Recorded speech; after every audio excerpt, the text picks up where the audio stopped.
ब्रह्माणि ब्रह्मलोके च वैकुण्ठे सर्वमङ्गला यमालये कालरूपा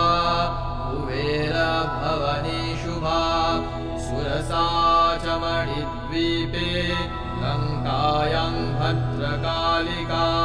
कालिका वङ्गदेशे च अयोध्यां महेश्वरी वाराणस्यामन्नपूर्णा गयाक्षेत्रे गयेश्वरी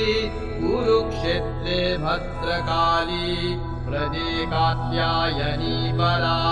द्वारकायां महामाया मथुरायां महेश्वरी क्षुधात्वं सर्वभूतानां वेदात्वं सागरस्य च जया मामग्रतः पातु विजया पातु पृष्ठतः नारायणी शीर्षदेशे सर्वाङ्गे सिंहवाहिनी शिवदूती उग्रचण्डा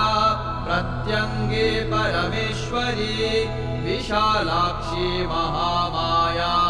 सिद्धिदात्री सुखप्रदा भयङ्करी महारौद्री